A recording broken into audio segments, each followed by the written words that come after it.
Hello everyone, in this video we will try to understand next section, that is section 17 of the Bharatiya Nyaya Samhita 2023. Title is act done by a person justified or by mistake of act believing himself justified by law. कोई भी ऐसा व्यक्ति है जिसको ये लगता है कि वो कानून के हिसाब से सही कर रहा है, लेकिन एक्चुअली में हो सकता है कि वो गलत कर दे रहा हो, किसी का काम खराब ही कर दे रहा हो, लेकिन टेक्निकली अगर देखा जाए उसको वो चीज़ सही लग रही है उस टाइम पे, या फिर मुझे भी सही लगेगी कोई चीज़ एक स्पेसिफिक टाइम पे, because of mistake of fact not mistake of law. तो कानून की गलती की वजह से नहीं, बल्कि एक तथ्य की कमी की, एक तथ्य की गलती की वजह से लगेगा, ऐसा कुछ मिसकम्युनिकेशन हो जाएगा और उसके दौरान कोई गलती हुई तो उस गलती को गलती नहीं काउंट किया जाएगा। This is what section 17 is trying to say. इसको रीड करके समझते हैं। टाइटल से तो इतना समझ में आ रहा है, act done by a person justified और by mistake of fact believing himself justified, वाला कि एक ऐसा व्यक्ति है जिसको लगता है कि वो उचित कर रहा है, वो सही कर रहा है, लेकिन एक्चुअल में वो नहीं कर रहा होता है। नथिंग इज एन ऑफेंस, कुछ भी ऑफेंस नहीं माना जाएगा, which is done by a person, जो एक व्यक्ति के द्वारा किया जाएगा, who is justified by law, जो करना सही भी है, जो करना जायज भी है, अगर वैसी परिस्थिति उत्पन्न हो गई तो। लेकिन एक्चुअल में वो परिस्थिति उत्पन्न हुई नहीं थी, आगे समझेंगे। और who by reason of a mistake of fact and not by reason of a mistake of law in good faith believe himself to be justified by law in doing it, यानी कि उसको सही लग रहा होगा because of the mistake of fact. Illustration से समझेंगे, clarification मिलेगी। इसमें ये चीज़ क्लियर किया गया है कि मिस्टेक ऑफ लॉ नहीं, मिस्टेक ऑफ लॉ में ह्यूमन बींग का कोई मतलब एक कॉमन मैन का कोई रोल नहीं होता, लेजिस्लेचर का होता है, जुडिशरी का हो सकता है, लेकिन नॉट रिलेटेड विद द ले मैन, वो उसमें कुछ नहीं कर सकता। लेकिन हाँ, मिस्टेक ऑफ फैक्ट में वो कुछ ना कुछ ज़रूर करता है, और चाहे फैक्ट सही हो या गलत हो तो दोनों ही में कुछ ना कुछ एक्ट करता है। तो क्या वैसी परिस्थिति जहाँ पर मिस्टेक ऑफ फैक्ट की वजह से उसने कुछ ऐसा एक्ट कर दिया जो कि उसे नहीं करना चाहिए था, तो क्या वो अपराध की श्रेणी में आएगा? तो द आंसर इज नहीं, वो नहीं आएगा। इसको इलस्ट्रेशन के थ्रू समझते हैं।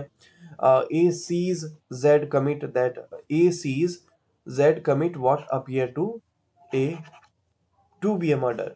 ए जेड को देखता है और देख के ऐसा लगता है कि जेड ने A see Z commit what appears to a to be a murder. Z को देख के ए को लगता है कि जेड ने किसी का मर्डर किया है। A in the exercise of the best of his judgment exerted in good faith the power which the law gives to all person of apprehending murderers in the fact. ठीक है, scissor Z. अब ये ए क्या कर लेता है, ए को ये चीज़ पता है कि देखो भाई, इस इंडिया में या फिर कोई भी कंट्री में मर्डर किसी का नहीं कर सकते, और कोई व्यक्ति मर्डर करता भी है तो पनिशेबल ऑफेंस है, और कोई अपराधी है तो उसको पकड़ना एक सिविलियन की जिम्मेदारी बनती है। तो वो सारी मॉरल वैल्यूज वगैरह कैलकुलेट करके ए क्या करता है, जेड को एप्रीहेंड कर लेता है, यानी कि पकड़ लेता है। In order to bring Z before the proper authorities, ताकि ए इसको ले जाके प्रॉपर अथॉरिटी यानी कि पुलिस स्टेशन है वहाँ पे ले जाए कि देखिए जी इसने मर्डर किया है। A has committed no offence, ऐसी परिस्थिति में ए ने जेड को पकड़ के पुलिस स्टेशन ले गया हो, इस सर्कमस्टांसेस में कि ए को लगा था कि जेड ने ही मर्डर किया है। फॉर एग्जांपल, जेड का जो टी शर्ट उसने जो पहन रखी थी उस पे ब्लड स्पॉट्स थे, उसके हाथ में एक नाइफ था, उसके हाथ में, और ब्लड स्पॉट्स थे टी शर्ट पे, और वो भाग रहा था, पैनिक मोड में था। तो ऐसे में डाउट होगा ना कि जेड ने किसी का कुछ ना कुछ तो करके आया ये। तो ऐसी परिस्थिति में मैंने क्या किया, जेड को पकड़ के पुलिस स्टेशन डाल दिया, पकड़ दिया, सेंड कर दिया, ये ले गया कि देखिए इसको मुझे लग रहा है कि इसने मर्डर किया है और ऐसे ऐसे सर्कमस्टांसेस में ये मिला है। तो that was totally mistake of fact, है ना, कि उसमें तथ्यों की गलती की वजह से उसको ऐसा अनुमान हुआ। हो सकता है कि जेन्युइन रीजन, एक्चुअल रीजन कुछ और रहा हो। तो ऐसी परिस्थिति में वो ये जो व्यक्ति है, ये व्यक्ति जेड जो है, ये इसके अगेंस्ट में सूट फाइल नहीं कर सकता कि इसने मेरे साथ ऐसा कर दिया। तो वो सर्कमस्टांसेस ऐसे बिल्टअप हो गए, और the matter was totally of the mistake of based on mistake of fact. So ऐसे ऐसे सर्कमस्टांसेस में ए को लायबल ठहराना सही नहीं होगा, जायज़ नहीं होगा, क्योंकि उसने अपनी सूझबूझ से सही किया है। सो उससे रिलेटेड है सेक्शन 17 दैट सेज कि कोई भी व्यक्ति अपनी सूझबूझ के हिसाब से अगर कोई ऐसा एक्ट करता है जो कानूनन रूप से समर्थन जिस एक्ट को मिले, और बाद में पता चले कि वो चीज़ एक्चुअल में वैसी नहीं थी, तो उसके लिए जब व्यक्ति की इंटेंशन गुड हो, गुड फेथ में उसने किया हो, तो ऐसी परिस्थिति में जो व्यक्ति है वो लायबल नहीं होगा। This is what section 17 is trying to say. In case कोई इससे रिलेटेड क्वेश्चन है, you can ask from me and I will give my best to answer that question, answer of that question. Now let's close this section while reading it one more time. Act done by a person justified or by mistake of fact, believing himself justified by law.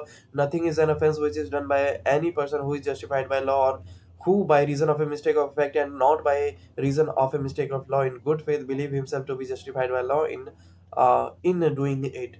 A sees Z commit what appears to A to be a murder. A in the exercise, or A in the exercise to the best of his judgment exerted in good faith, or the power which the law gives to all persons of apprehending murderers, in the fact seizes Z in order to bring Z before the proper authority.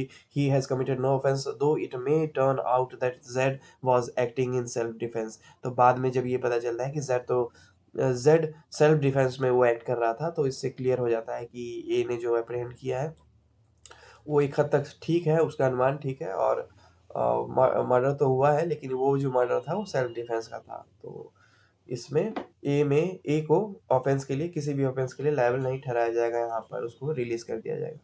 So this was section 17।